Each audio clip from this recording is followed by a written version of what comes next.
Bonsoir. Ce soir, nous allons reparler du droit à l'IVG. Interruption volontaire de grossesse. Et pas avortement, je le rappelle. Il y a quelques jours, il y a eu une manifestation dans Paris au sujet de l'IVG, contre l'IVG.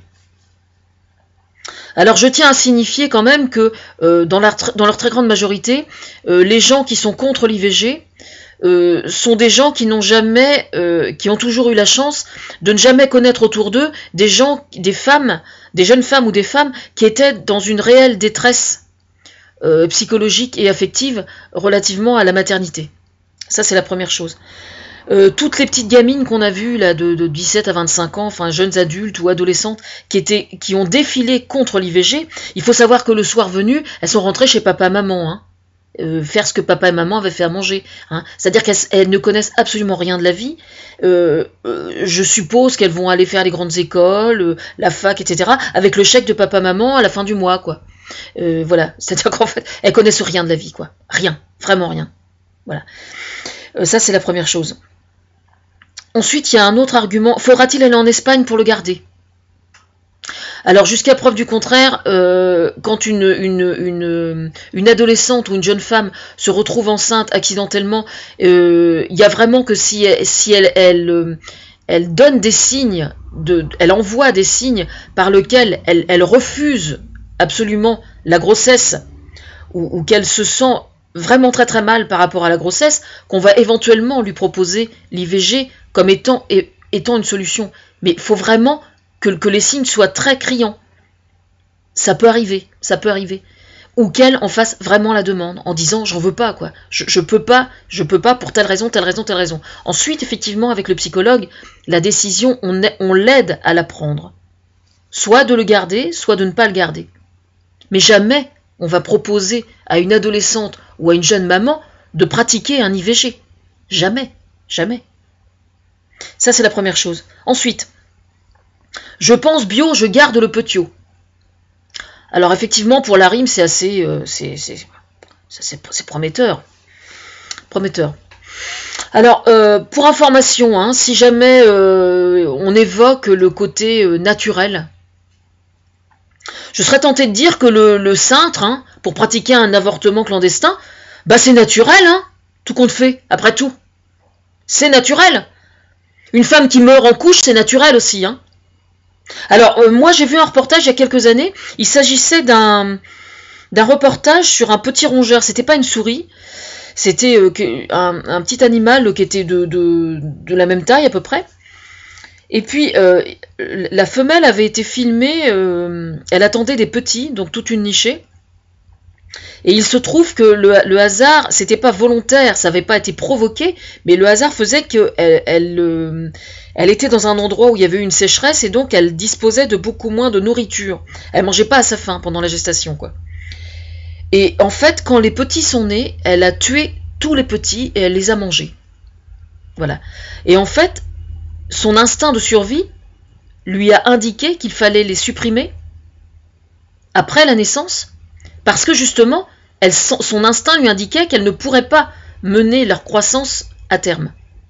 Voilà. Alors, s'il y a une chose qu'il ne faut surtout pas faire, c'est précisément observer comment se comportent les autres animaux. Parce que les autres animaux, les autres mammifères, pratiquent l'esclavage, pratique l'infanticide. C'est connu par tous les naturalistes. Demandez à n'importe quel scientifique qui travaille avec le milieu animalier. C'est parfaitement connu. Alors, c'est vraiment extrêmement maladroit et complètement con d'utiliser un tel argument. Vraiment. Info menacée, IVG imposé. Et depuis quand est-il question d'imposer un IVG à qui que ce soit? Il n'a jamais été question d'imposer un IVG à qui que ce soit. Jamais. Ça, c'est important. Empêcher de dire la vérité contre l'avortement. Quelle vérité? Quelle vérité? L'avortement, c'est une solution qui est proposée à des femmes et à des jeunes femmes qui sont dans la détresse. La détresse psychologique. Vous connaissez ça? La détresse psychologique et la compassion. Vous connaissez ça? Non. Je pense que vous ne connaissez pas. Alors, la cerise sur le gâteau, alors celle-là, tenez-vous bien, il faut la sortir. L'argument du viol ne tient pas, le bébé n'étant pas responsable de la faute de la mère. Ah, elle s'est repris après. La faute de l'individu. Si elle tombe enceinte, elle doit accueillir la vie courageusement. Alors je ne sais pas quelle conne a pu sortir une chose aussi monstrueuse, mais franchement, celle-là, je crois que c'est une perle qui restera dans les annales. Hein. Parce que jusqu'à preuve du contraire, quand une femme se fait violer et qu'elle souhaite que l'on pratique un IVG, c'est précisément parce qu'elle est parfaitement consciente que quand le bébé va naître, de façon consciente et inconsciente, elle a malheureusement beaucoup de chances de faire porter au bébé l'acte qu'elle a subi. D'accord ? Moi, j'ai été éducatrice et il se trouve que j'ai déjà pris en charge, je me suis déjà occupée d'un enfant qui était le fruit d'un viol. Bah, je peux vous dire que c'était vraiment pas beau à voir. Effectivement, c'est possible, il peut arriver qu'un enfant soit le fruit d'un viol et qu'il ne souffre pas trop si on lui a dit les bonnes choses dès le départ. Mais il vaut mieux qu'il soit élevé par quelqu'un d'autre que la maman, dans ce cas. Si c'est possible, c'est préférable. Le mieux, quand même, le mieux, c'est de pratiquer un IVG. Je regrette si ça choque qui que ce soit, mais c'est la vérité. Je rappelle, pour ceux qui ne le sauraient pas encore, que moi j'ai été victime d'un pédophile quand j'étais enfant et que donc les agressions sexuelles, je connais. Merci. Voilà. Alors, celle-là, je dois reconnaître que franchement, l'argument du viol qu'on nous oppose, je suis, mais alors, consternée. Vraiment, consternée. Je veux dire, c'est tellement con qu'on ne sait plus quoi dire. Devant un tel argument, on ne sait plus quoi dire. Alors, par contre, il faut savoir qu'il y a un film qui a été fait sur le sujet il y a quelques années. Il s'agissait de la vie d'un médecin généraliste à la campagne qui était joué par Albert Dupontel. Le problème, c'est que je n'ai pas retrouvé le film sur Internet. Et donc, il racontait sa vie de généraliste à la campagne, bon, qui était un petit peu triste. Et justement, il y a une femme qui vient le voir en consultation et qui souhaite pratiquer un IVG. Et donc, lui étant habilité à le faire, il le fait. Et donc, c'est très intéressant parce que ce film, justement, décrit bien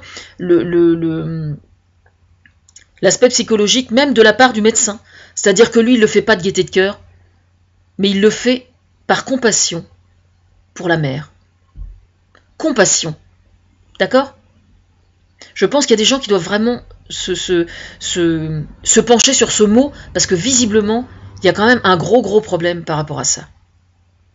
Je tiens à rappeler quand même que chaque année, on entend parler d'enfants battus, on entend parler d'infanticide.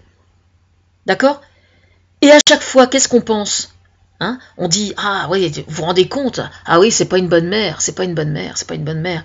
Et puis évidemment, inévitablement, on se dit, bah oui, c'est vrai que si elle avait pas envie de le garder, ça aurait peut-être été mieux qu'elle le garde pas. Ah bah oui, effectivement. Je rappelle que les femmes qui ont un instinct maternel abîmé, ce ne sont pas des pestiférés, et que leur donner la possibilité de pratiquer un IVG, ça peut être l'occasion que l'enfant ne connaisse pas l'enfer. D'accord ? L'enfer. C'est un acte d'amour pour un médecin que de pratiquer un IVG. N'en déplaise aux religieux, qui parlent très facilement de choses dont ils n'ont absolument pas conscience.